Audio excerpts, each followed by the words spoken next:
आज तेरे को भूल गया ये फोन। हाँ, इंसान ही बदल जाता है बेचारा, फोन तो फिर बेचारा फोन ही है। वक्त ही बताएगा। चलो अब बकवास बंद, अभी से बोलना मत, ठीक है? अब बोलना मत, मैं शुरू कर रही हूँ क्लास। ईटीएस पढ़ी थी लास्ट दिन। आज उस ईटीएस का वो देखो, वो जो था वो तुम्हारा बुक वर्जन था, ठीक है? आज उस ईटीएस का थोड़ा सा टेढ़ी मेढ़ी हो गई, लेकिन ठीक है, थोड़ा सा ज्यादा एडवांस्ड वर्जन पढ़ेंगे, हल्का सा, ज्यादा नहीं, ठीक है? 2-3 ही चीजें बदलने वाली, अगर वो याद है तो ये बहुत जल्दी याद हो जाएगा। वही है सेम, 2 जगह चीजें बदलनी है, बस हो गया। 2 चीजें नहीं है एडवांस समझानी है मुझे। ये क्या है बोले? ये है आउटर मेम्ब्रेन। ये क्या है? Inter membranes space. ये क्या है? Inner membrane. और ये क्या है? मैट्रिक्स। ठीक है, हमारे पास में कितने कॉम्प्लेक्सेस हैं? 5 कॉम्प्लेक्सेस हैं। ईटीएस के अंदर कितने इंक्लूड होते हैं? 4। सबसे पहले वाले का नाम क्या है? कॉम्प्लेक्स 1, और वैसे नाम क्या है इसका? NADH dehydrogenase. Complex 1 NADH dehydrogenase. उसके बाद सेकंड है हमारा कॉम्प्लेक्स नंबर 3। कॉम्प्लेक्स नंबर 3 का नाम क्या है? साइटोक्रोम BC1 कॉम्प्लेक्स, या फिर साइटोक्रोम C रिडक्टेज। कॉम्प्लेक्स क्या है ये? 3। इसके बाद क्या है? कॉम्प्लेक्स 2। कॉम्प्लेक्स 2 का नाम क्या है? Succinate dehydrogenase. कॉम्प्लेक्स नंबर 2 का नाम क्या है? Succinate dehydrogenase.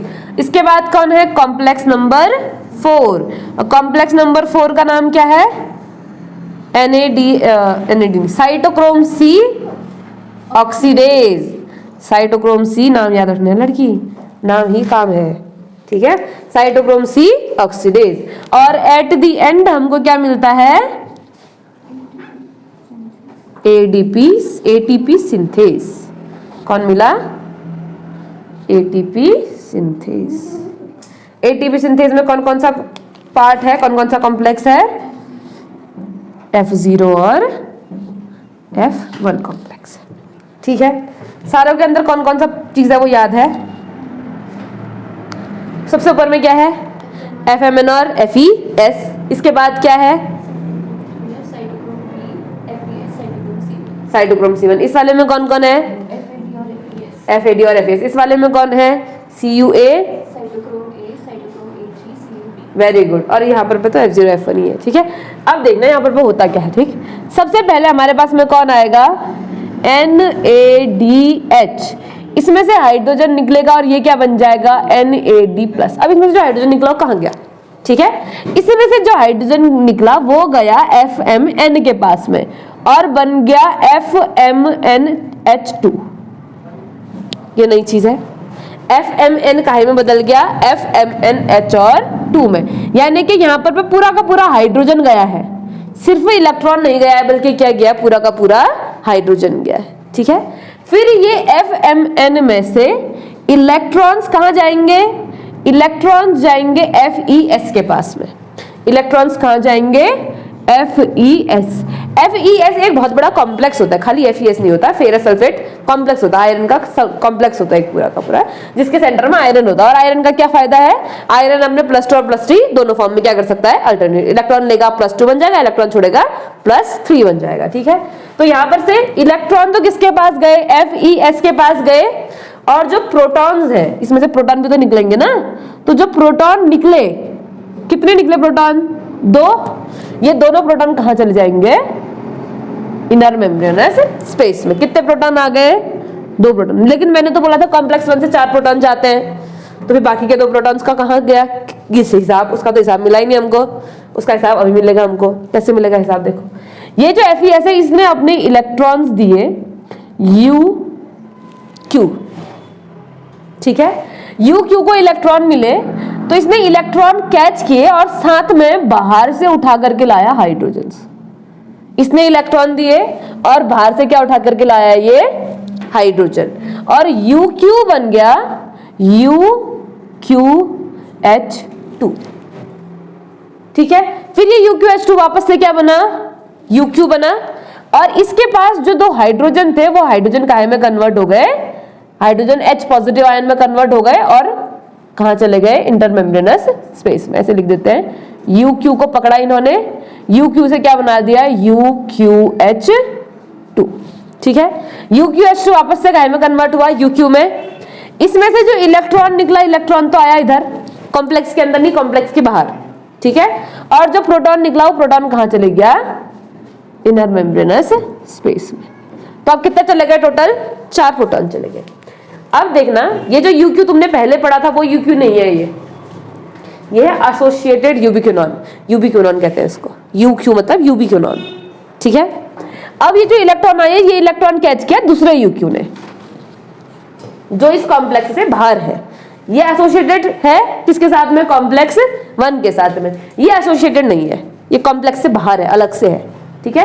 इसने इलेक्ट्रॉन्स को पकड़ा, बाहर से क्या लेकर के आया, हाइड्रोजन, कितने हाइड्रोजन, 2 हाइड्रोजन, अब पकड़ के क्या बना दिया, UqH2। फिर से UqH2 काहे में कन्वर्ट हुआ, UQ में, और जो इसके इलेक्ट्रॉन्स थे वो कहां चले गए, अगले कॉम्प्लेक्स के पास। कहां चले गए, अगले कॉम्प्लेक्स के पास। अगला कॉम्प्लेक्स कौन है, साइटोक्रोम B, ठीक है। अब साइटोक्रोम B बोलता है, देख भैया इलेक्ट्रॉन तो मैं पकड़ लूंगा, मैं हुई इलेक्ट्रॉन ट्रांसपोर्ट सिस्टम का मेंबर, तो इलेक्ट्रॉन कैरी करना तो मेरी हैबिट है, मगर मैं तुम्हारे हाइड्रोजन कैरी नहीं करूंगा। तो ये जो 2 हाइड्रोजन है, ये 2 हाइड्रोजन इस कॉम्प्लेक्स नंबर 3 से होते हुए चले जाएंगे बाहर। कहां चले जाएंगे, कॉम्प्लेक्स नंबर 3 से होते हुए बाहर। इतना ठीक है। अब इसको ए पर पॉज रखते हैं, ठीक है। अब कौन आएगा हमारा, यहां पर आएगा सक्सिनेट डिहाइड्रोजनेज। ये क्या करेगा, सक्सिनेट से बना देगा फ्यूमेरेट। सक्सिनेट से क्या बन गया, फ्यूमेरेट। जब सक्सिनेट से फ्यूमेरेट बनता है तो इस समय पर एक हाइड्रोजन रिलीज होता है। ये हाइड्रोजन कौन कैच करता है, FAD। FAD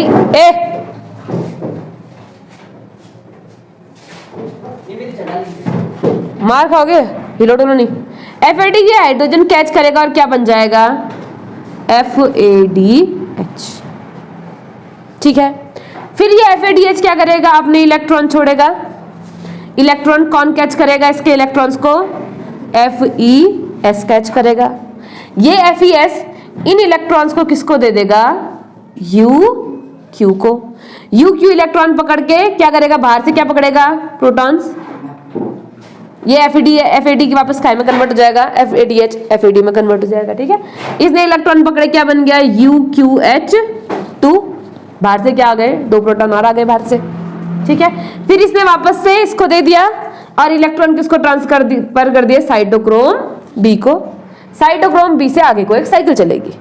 अब इसने फिर से बोला कि भैया देखो ऐसा है, इलेक्ट्रॉन तो मैं पकड़ लूंगा लेकिन हाइड्रोजन मैं पकड़ूंगा नहीं। तो हाइड्रोजन कहां रिलीज हो जाएंगे, inner membrane space, inter membrane space. तो यहां पर जो हमने 4 लिखे थे वो ये 2 हैं। एक तो निकल रहा है NADH की वजह से और दूसरा निकल रहा है FAD की वजह से, यानी कि FAD वाले का ही 2 इलेक्ट्रॉन 2 हाइड्रोजन यहाँ पर भी ऐड कर दिया गया है, ठीक है। FAD का कोई अलग से नहीं है, 2 हाइड्रोजन FAD का यहाँ ऐड कर दिया हमने ऑलरेडी, ठीक। अब ये साइटोक्रोम B, बाकी सब सेम है। साइटोक्रोम B से इलेक्ट्रॉन किसके पास गया, FES के पास में। FES से किसके पास गया, साइटोक्रोम C1 के पास में। साइटोक्रोम C1 से कहां गया, साइटोक्रोम C। ये जो साइटोक्रोम C है ना, ये ऐसा पेरिफेरल प्रोटीन है, हमने पढ़ा था इंटीग्रल प्रोटीन और पेरिफेरल प्रोटीन।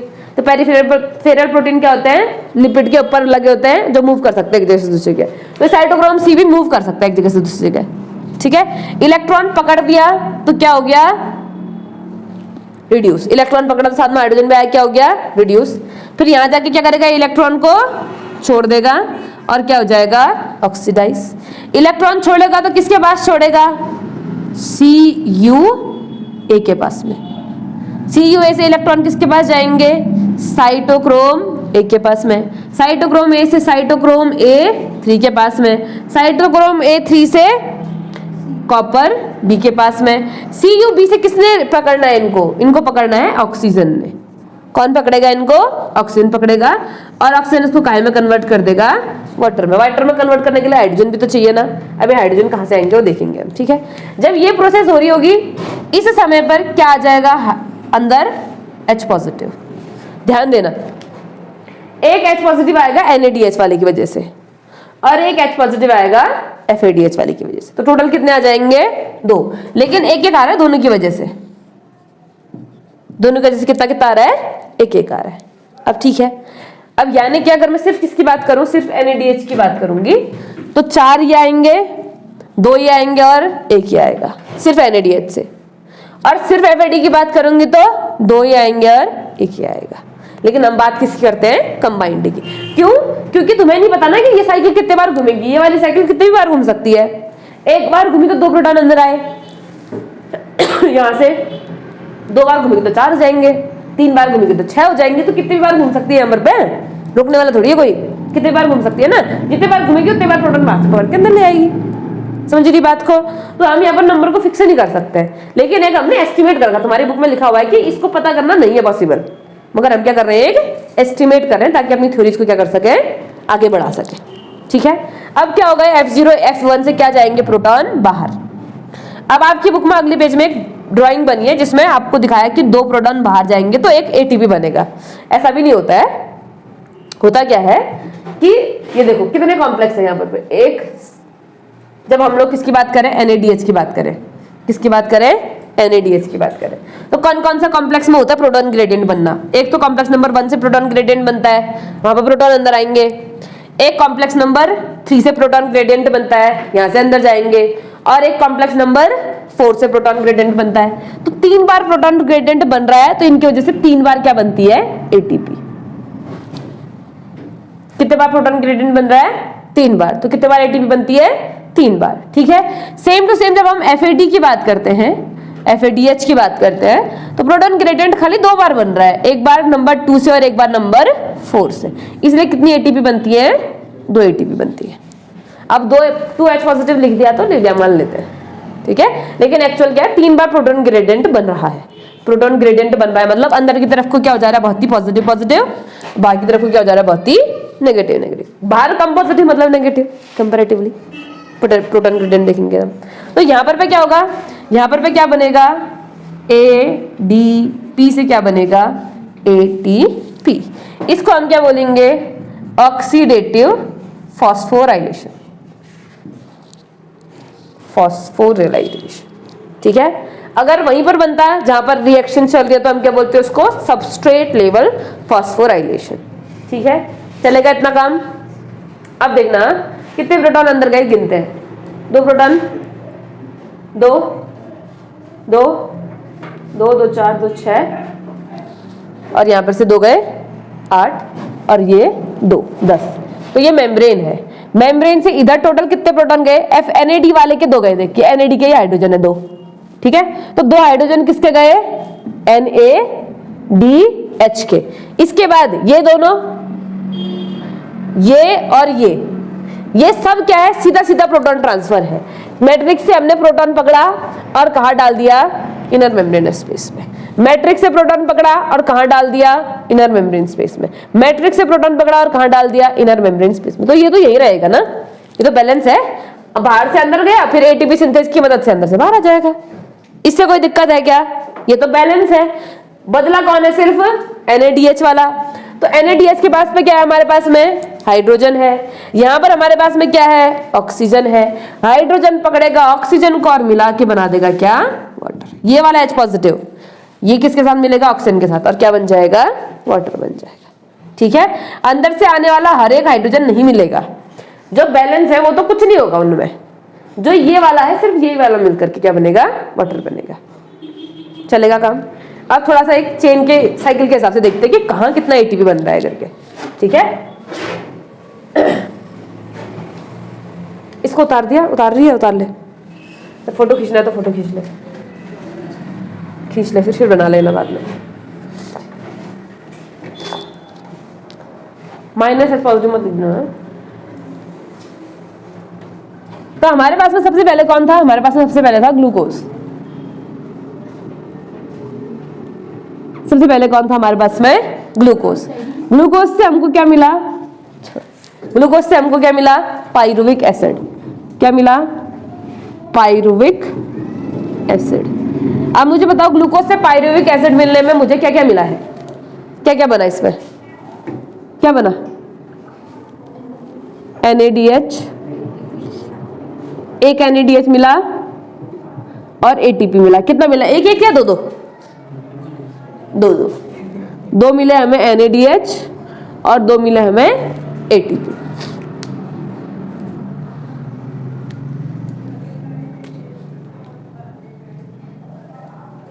ये हो रही ना पढ़ाई? बुक बीच में रख। पाइरुविक एसिड से फिर हमको क्या मिला? फिर पाइरुविक एसिड कहां गया? क्रेब्स साइकिल में। कहां गया? क्रेब्स साइकिल में। अब पाइरुविक एसिड कितने थे? दो। पाइरुविक एसिड से पहले हमको एसिटाइल कोएंजाइम ए मिलता है। क्या मिलता है? Acetyl coenzyme A. Acetyl coenzyme A मिलते समय हमें क्या क्या मिला? एक मिला हमें CO2, एक या दो? पाइरुविक एसिड कितने मिले? दो। तो CO2 भी कितने मिले? दो। और NADH भी कितने मिले? दो। ठीक है इतना। फिर क्रेब्स साइकिल चलेंगे तो क्रेब्स साइकिल कितनी चलेंगी? दो, क्योंकि दो एसिटाइल कोएंजाइम में है। क्रेब्स साइकिल के एंड रिजल्ट में हमको क्या मिला? कार्बन डाइऑक्साइड और वाटर। ऑक्सैलो एसिटिक एसिड मिला, वो बात सही है, लेकिन वो अगले साइकिल में यूज होगा फिर। ठीक है, वो तो साइक्लिक है, यूज हुआ तो फिर बनना भी है। सेम टू सेम यहाँ पर भी हमको क्या मिला एंड रिजल्ट में? कार्बन डाइऑक्साइड और वाटर। मुझे बताओ कार्बन डाइऑक्साइड कितनी मिली? एक 5वें स्टेप में निकली, एक 6ठे स्टेप में निकली, तो दो मिली ना। दो यहां से, दो दूसरी साइकिल से। दो दो क्या निकले? Carbon dioxide. और वाटर? वाटर 3 यूज हुआ था और एक ही निकला था, तो वाटर कितना निकला? एक। यूज वाले की गिनती नहीं कर रहे हैं अभी हम, सिर्फ जो मिला है उसकी गिनती कर रहे हैं। ठीक है, इस बीच में कितने NADH बने? कितने बने? कौन कौन से लेवल पे? 4, 6, 8 और 10। 4, 6 में तो NADH बनता है, 10 में भी NADH बनता है, 8 में क्या बनता है? FADH। तो हमें NADH कितने मिले? 3। और एक क्या मिला हमें? FADH। सेम टू सेम यहां पर से भी हमको दूसरी साइकिल में भी सेम ही मिलेगा। 3 क्या मिलेंगे? NADH और एक क्या मिलेगा? FADH। करेक्ट। अब अगर मैं 3 NADH यूज करूंगी और एक क्या यूज करूंगी? FADH, तो मुझे टोटल कितना ATP मिलेगा बताओ? 3 NADH से, ध्यान देखना, एक NADH से हमको मिलती है 3 ATP। ठीक है, और एक FADH से हमको मिलती है 2 ATP। ये याद रख लेना है। 3 NADH से, अब देखना यहाँ पर, देखना कैसे बोल रहे हैं हम। देखो 2 + 2 4, 4 + 2 6, 6 + 2 8, 8 + 2 10। तो अंदर कितने प्रोटॉन है? 10। दो प्रोटॉन के शिफ्ट होने से बन रही है 1 ATP। तो 10 प्रोटॉन के शिफ्ट होने से कितनी ATP बनेंगी? 5 ATP। इसमें से 3 बने किसकी वजह से? NADH की वजह से, और 2 बने किसकी वजह से? FADH की वजह से। ठीक है, तो यहाँ पर हमें क्या मिलेंगे? 1 से 3 ATP और 1 से 2 ATP। अब बताओ 3 से कितना मिलेगा फिर? 9 ATP। और एक FADH से कितना मिलेगा? 2 ATP। सेम टू सेम यहाँ पर भी 9 ATP और 2 ATP। ये किससे मिली है हमको? ये हमें मिली है ETS से। किससे मिली है? ETS से। अब टोटल प्रोडक्शन बताना मुझे। यहाँ पर दो NADH थे, तो 2 NADH से कितनी ATP बनेंगी बताओ? 6 ATP + 2। ठीक है, सेम टू सेम यहाँ पर भी क्या है? 2 NADH, कितनी ATP बनेंगी? 6 ATP, और दूसरी ATP तो कोई नहीं बन रही। ठीक है, यहाँ पर दो तो हमें मिले NADH और FADH, और एक जगह पर ATP भी तो बन रहा था सीधे सीधे, याद है? एक जगह पर डायरेक्टली क्या बनना था, एटीपी। एटीपी ये क्या है, सबस्ट्रेट लेवल फॉस्फोराइलेशन। ये भी क्या है, सबस्ट्रेट लेवल फॉस्फोराइलेशन। ये भी क्या है, सबस्ट्रेट लेवल फॉस्फोराइलेशन। लेकिन ये क्या है, ऑक्सीडेटिव फॉस्फोराइलेशन। ये क्या है, ऑक्सीडेटिव। अब बताएंगे अगर हर स्टेप में कितने कितने मिले हमको, तो ग्लाइकोलिसिस से पाइरुविक एसिड में सबस्ट्रेट लेवल पे कितने एटीपी बने, 2, और ऑक्सीडेटिव फॉस्फोराइलेशन से कितने एटीपी बने, 6। तो टोटल हमें कितने मिल गए, 8 एटीपी। टोटल हमें कितने मिल गए, 8 एटीपी। यहां पर से हमें सिर्फ 6 एटीपी मिले और सारे के सारे क्या मिले, ऑक्सीडेटिव फॉस्फोराइलेशन से। तो टोटल कितने हो गए, 6 एटीपी। हालांकि एटीपी नहीं मिलती इस लेवल में, हमें क्या मिलता है, एनएडीएच, मगर ये एटीएस पे जाकर क्या बन जाएंगी, एटीपी। और इस लेवल से क्रेब्स साइकिल से हमें क्या मिला, देखो 9 + 2 + 1, 9 + 2 11 + 1 12, 12 यहां से 12 यहां से, टोटल कितने मिल गए, 24 एटीपी। ऐड करो तो कितना हो रहा है,